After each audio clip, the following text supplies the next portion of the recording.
Hello, this is Michael Silhavy, Senior Project Editor at GIA Publications, and I'm happy to be joined by Susan LaBarr, Editor of Walton Music, and we are here to present the Walton Music Showcase. Susan, I think this is your first time appearing before NPM, so you tell us a little about yourself and Walton Music.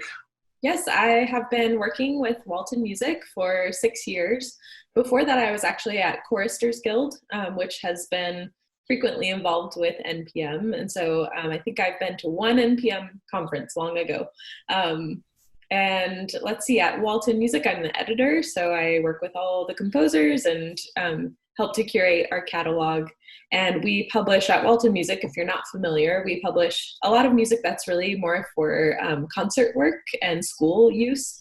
But a lot of our music, comes from the sacred tradition, whether it be spirituals or carols or some other form of sacred music. So we do have some crossover. And so I'm glad that we're able to present some of our music to NPM. Yes, Walton Music is a part of the GIA family, and it's been very fun for us on the GIA side to go through the Walton catalog with you and find pieces suitable for worship, even Catholic worship. And that's what we're going to do today. I think we've got about 10 pieces we want to look at.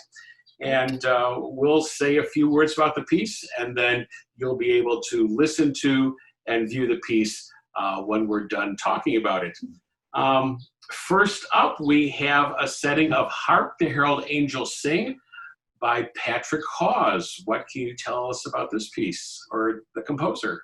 Yes, Patrick Hawes is a composer from England, and he writes a lot of really excellent sacred music. This year, he decided to create several new carol arrangements with organ, brass, and percussion, and new descants. And I think that they're really wonderful. These fresh harmonizations and the new descants that he's written are really, they're really traditional in style, but they offer something new. And also the carols that he's done can be done with organ only. They don't have to have brass and percussion.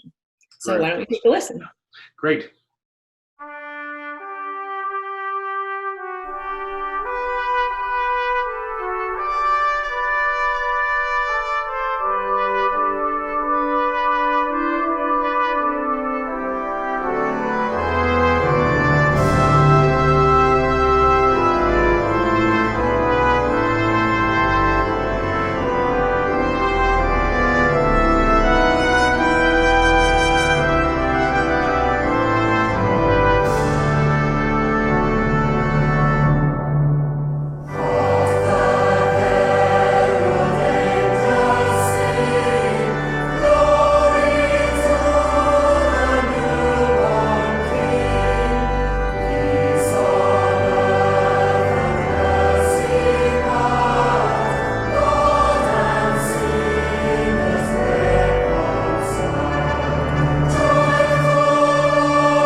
we've got a setting of the Eucharistic text, O Salutaris.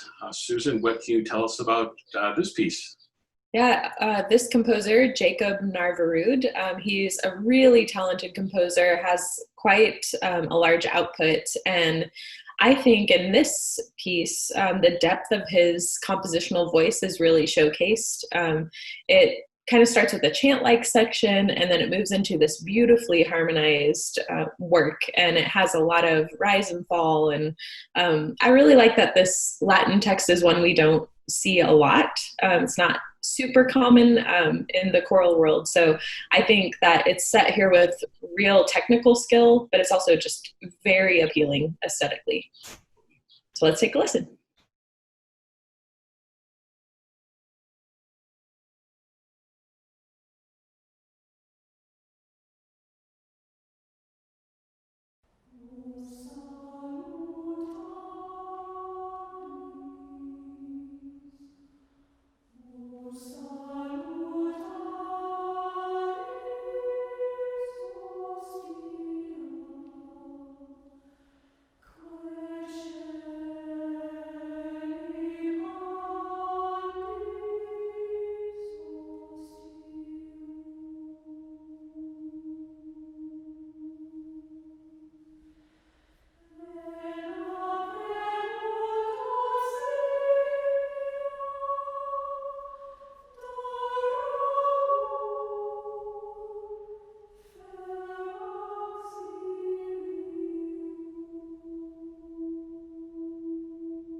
Next up is Gone Home by John Wyckoff. And first, let's also make mention of a new recording of this work also, please. Yeah, this arrangement is on the new recording that GIA released called On My Way, and it's the Missouri State University Chorale, and its conductor is Cameron LaBarr, who happens to be my husband, but this arrangement is just incredible, and that whole recording is incredible. I'd highly recommend it. In this arrangement by John Wyckoff, I really love that John has taken kind of a fresh perspective on this spiritual. We've heard it set by other people kind of a little bit more up-tempo and a little bit more with more movement and rhythm. And I think John has really taken the perspective of, the loss, the sorrow, and it's very dramatic. It's very much pleading and looking forward to going to our heavenly home. Something that's great about this arrangement is that the piano is very interesting. There are a lot of jazz influences. It does take a little bit more of a skilled accompanist to play this piece, although it's not terribly difficult. But with that being said, the vocals are really achievable and they're really expertly arranged. So it's very enjoyable to sing the vocal parts, and it can be done by a lot of levels of choirs. Let's listen to this one. So here we are doing this in summer, and hopefully we'll be back singing in November, and this might be a piece to consider for your All Saints, All Souls, or November memorial services. So yes. Here it is.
Next, we have a setting of Music in the Air. Now, that's one a lot of us know from our hymnals, and we sing that with our congregations many times. But here we have a choral setting by Ryan Murphy. Yeah, Ryan Murphy, if you don't know, he's the assistant conductor of the Mormon Tabernacle Choir. So his settings are always really exciting and really dynamic and have a lot of drama to them in a way. And I think people love to sing them because they're just so much fun to sing. So this arrangement was released last year for TTBB voices, and now here it is for SATB voices. It has a great piano part. Again, the vocals are really achievable, so it has a lot of impact, but doesn't take a ton of work. Let's listen to this one.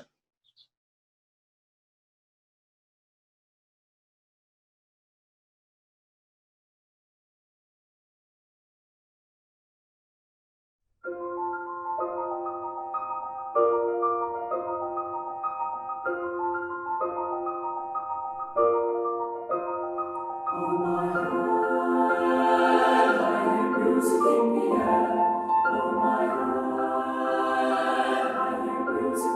air.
mention that we have a couple of new settings of carols by Patrick Hawes. Now we have the setting of O Come All Ye Faithful. Right, yes, we have this one. We have Hark, the Herald Angels Sing that we already listened to.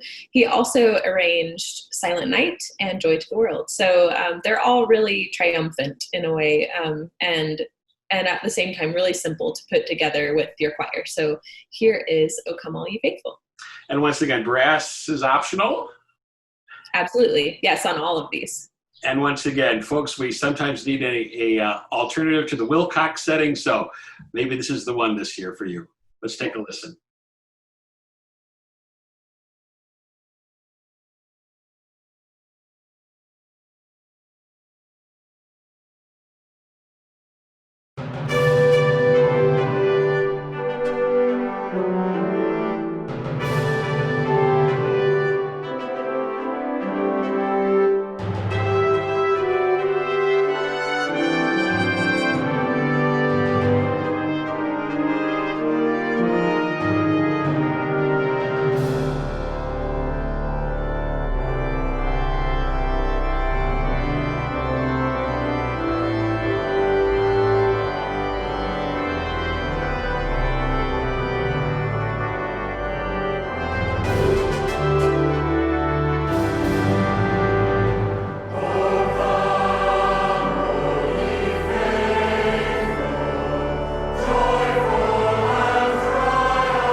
Next, we have Can We Sing the Darkness to Light by Kyle Peterson. And this one's probably worthy of talking about the text and the music. Yeah, this work was released actually last year for SATV choir and piano. And now Kyle has created a version for that same voicing plus cello and violin. So we wanted to make sure everyone knew about this new version. So the full score and the parts are available digitally, and then you can use those with the vocal score that was published last year. And the string parts, they really add a sense of the longing and the pleading for change and for hope, which of course we all need right now in our world. And we need always really in our world. So the text, you can go online and read the full text, but it begins with, what if instead of more violence, we let our weapons fall silent? And it goes into, can we use music? Can we use what we have in ourselves to create change, to bring the darkness to light? A sentiment, that I think every person should get to sing and should get to get into their bodies through music. And I think one of the exciting things about the Walton catalog is that it's going to introduce liturgical musicians to texts that they sometimes might not have considered for use in the liturgy. These necessarily aren't liturgical texts, but you could certainly say they're sacred texts. And that's one of the things I've enjoyed about the Walton catalog, is stretching my congregation's ears, my choir's ears, as to what are texts we can sing in worship. And I think this is a great example of that. So here it is. That's exactly right.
Next up is another Christmas piece, O Little Town of Bethlehem, but it's not the one that you think it is. So we had fun listening to this one a couple weeks ago when we were previewing some music for this. So Susan, tell us a little about this setting. Well, I'll start by saying it takes a lot for me to think that a new melody for a carol is worthy of existing. So I really love this new melody that Rick Holt created. To me, it's really modal, and so to me it kind of harkens back to maybe the time and the place where Jesus was born. And there is percussion, and there's this underlying bass or synth pad kind of sound, and it just really has a unique sonority to it that I think is so interesting, and the melody is so simple and seems like it was meant to be. So I would definitely recommend trying this with your choir, and it's great because the accompaniment is really flexible. You can use organ to play the bass part along with a real harp, or you could use organ and a harp sound on your keyboard. For the recording, we actually used totally a keyboard, and we programmed it to play the synth pad on the bass, and then we programmed it to play Hark on the treble. So what you'll hear on the recording is that keyboard. So I think it's really usable for a lot of choirs.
Next, we want to feature a piece by Mark Miller. I'm pleased to say on the GIA side of things, we recently accepted our first piece by Mark Miller.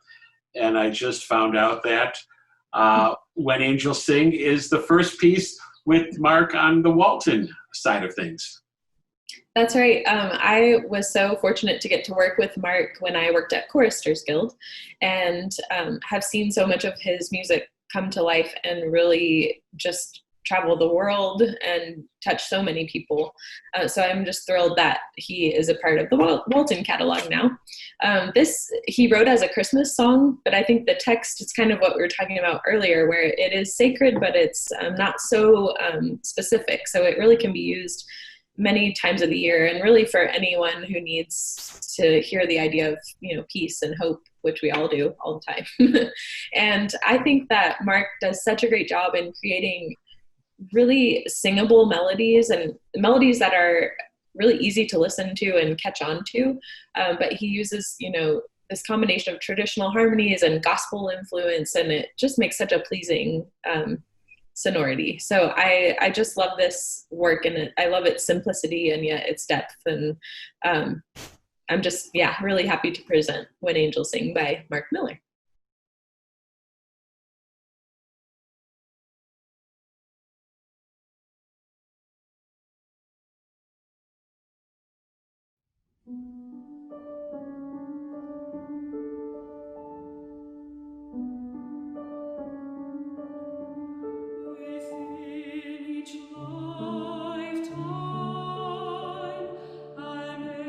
Angel's voice is heard.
The next piece we're going to look at is I'm on My Way by Anthony Tresick King. Yeah, Anthony arranged this piece first for SSA Choir. I guess that was last year that it came out. And then this year he created a two-part version for use at one of the regional ACDA conferences. So we wanted to publish it because it just gives it, the ability to be used by many, many more choirs. So I love the work that Anthony's doing. He's such an exciting and dynamic and smart arranger and composer and conductor and human. If you don't know of him, look him up, look up his other music, look up his TED Talk as well. It's really good. He just has such a dynamic arrangement here in I'm on My Way. It is so driving. It's very exciting. It just kind of pushes you through to the very end and you're kind of on the edge of your seat. I would, just really highly recommend this for a treble choir. It's really rich. And I think the recording we'll play is the SSA version.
So Susan, we've come to our last piece for this virtual reading session.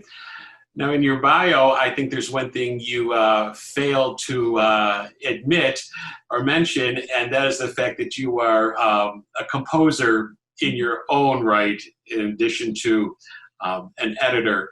And you've got many, many pieces published with Walton and Morning Star and Santa Barbara Music. And if I'm allowed to have a favorite piece of the ones that I know of yours, this might be one of them. It's a relatively new piece, I think. We remember them.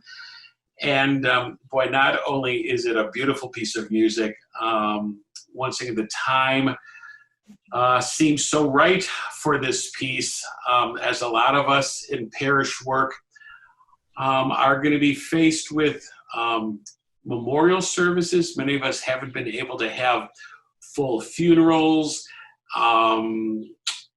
It's just a very, very powerful piece for any time, but especially this time of pandemic that we're in and how people are grieving and recovering. And I've said too much about it. Why don't you tell us about the piece? Well, I think that this was pointed out to me by Alec Harris at GIA just recently, that, I'm a female composer. This piece uses text by two Jewish rabbis. It was recently recorded by a historically Black university, Oakwood University, by the Aeolians for their upcoming album. And it was curated on a choral series of Andy Crane, who is Mormon and is the director at BYU. So those things kind of coming together, it's something that none of us really ever planned on that. But it just is how it has all happened. And somehow I think that is the testament of, writing a piece for real souls. It was written actually for my friend in South Africa it was in memory of his parents who both passed away. And so I think when we're able to write something that is for real souls and for the purpose of healing or memory, it's amazing how that inspiration can then just expand and grow.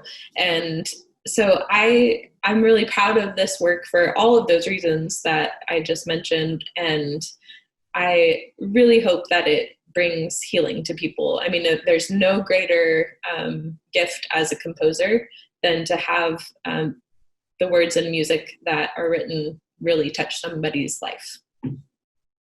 Let's take a listen to this beautiful piece.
Well, that concludes our reading session. So thanks for viewing along with us. And Susan, thank you for being here. And can you mention where people can find Walton Music, and then tell us what they might find on the website when they get there? Yes. First of all, thanks for letting Walton be a part of this. We're so happy to be here with all of you at NPM, even if it's in this very different way. So if you want to see any of these pieces or explore more of our new releases or our back catalog, you can go to waltonmusic.com, and you can listen to recordings and see sample pages and find out more information about all of the pieces and the composers that we were introduced to today. Well, thank you, Susan, for being here. And thanks, Michael, and thank you to everyone for joining us today.